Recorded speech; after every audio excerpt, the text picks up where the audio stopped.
ordem que o fará do seu local.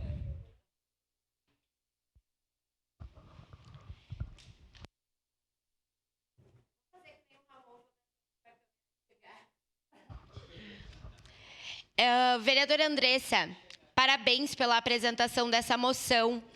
É muito importante que esta casa esteja tratando, desde a chegada da senhora, de forma tão central, os casos de maus tratos. Quero aqui, antes de falar especificamente da moção, destacar um caso muito cruel da nossa cidade, aonde muitos vereadores, de forma unânime, se mobilizaram, mas muitos estavam lá presentes no fórum nessa sexta-feira, demonstrando que nós não aceitaremos viver em uma sociedade aonde a gente ainda diferencie o que é crime e o que não é. É crime se eu agredir e violentar um ser humano, mas está tudo bem se eu fizer isso com um animal, e não está. Eu falei naquele dia, e desde então essa frase ficou na minha cabeça, e eu quero que ela seja sempre concretizada na prática. Que o mundo trate igual a forma com que a gente trata os animais. Esse caso do cão-orelha, ele é cheio de crueldade. Só que a crueldade, ela se segue com essa sentença do Ministério Público. É como se eles assinassem embaixo as situações de maus tratos. A gente vive em uma sociedade que, infelizmente, no que diz respeito ao direito, tudo ainda é muito subjetivo. E, muitas vezes, o dinheiro pode falar mais alto. E, nesse caso, é quase o que a gente está vendo. É um país inteiro mobilizado, contrário a esse caso, que nos entristeceu, que tirou nossos sonos. Foi ali, né, bem na época das férias, mas que, mesmo assim, deixou todos nós tristes por muito tempo.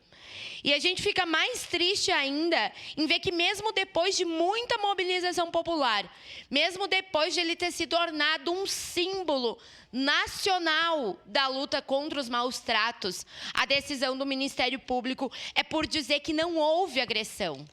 Foi divulgado, e muitos devem ter tido acesso, a fala do veterinário, alegando quais eram as marcas de maus tratos, quais eram as marcas de agressão que aquele cão tinha sofrido. E mesmo assim isso foi desconsiderado. Mesmo com provas, com vídeos, mesmo com comoção nacional e até internacional, a gente ainda tem a impunidade num caso como esse. E é uma impunidade que dessa vez ficou visível a todos, porque é um caso que teve uma visibilidade muito grande, mas é uma impunidade que acontece sempre. Nós ainda vivemos em um país onde os animais são tratados de forma secundária, onde a gente não vê os direitos de proteção ao animal com o mesmo peso, com a mesma valia com que as demais leis.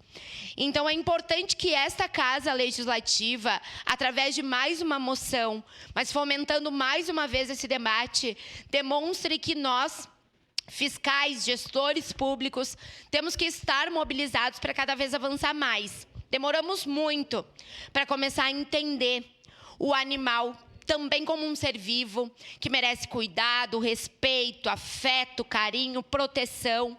Mas estamos no caminho. E eu acho que esse caminho ainda é longo, ele ainda é árduo, mas são pessoas como você, vereadora Andressa, que fazem com que mais gente se some nessa caminhada. Eu falo por mim, não era um assunto que eu trazia muito antes nos meus temas, assim. Mas desde que isso começou a se tornar um assunto latente nessa casa, eu comecei a olhar por quanto isso está diretamente ligada a todas as outras políticas públicas. Porque se a gente vive numa sociedade que não cuida de maneira respeitosa dos nossos animais, se a gente vive numa sociedade que ainda violenta, que ainda agride, que ainda tem tantos casos de maus tratos aos animais, nós ainda vivemos numa sociedade doente. Se a gente tem uma frente parlamentar em defesa da saúde mental e entende a centralidade desse assunto, a gente precisa entender como que está a saúde mental de pessoas que causam isso. Então, é uma infinidade de políticas que está envolvendo uma coisa que parece tão pequena, mas que tem que ser central no pensamento de todos nós, que estamos dispostos a construir uma cidade melhor. Então, com certeza, votarei favorável e espero que essa e as moções que venham do país sirvam para que o Ministério Público coloque um pouco a mão na consciência e repense esse fato. Muito obrigada. Obrigado, vereadora Estela, pela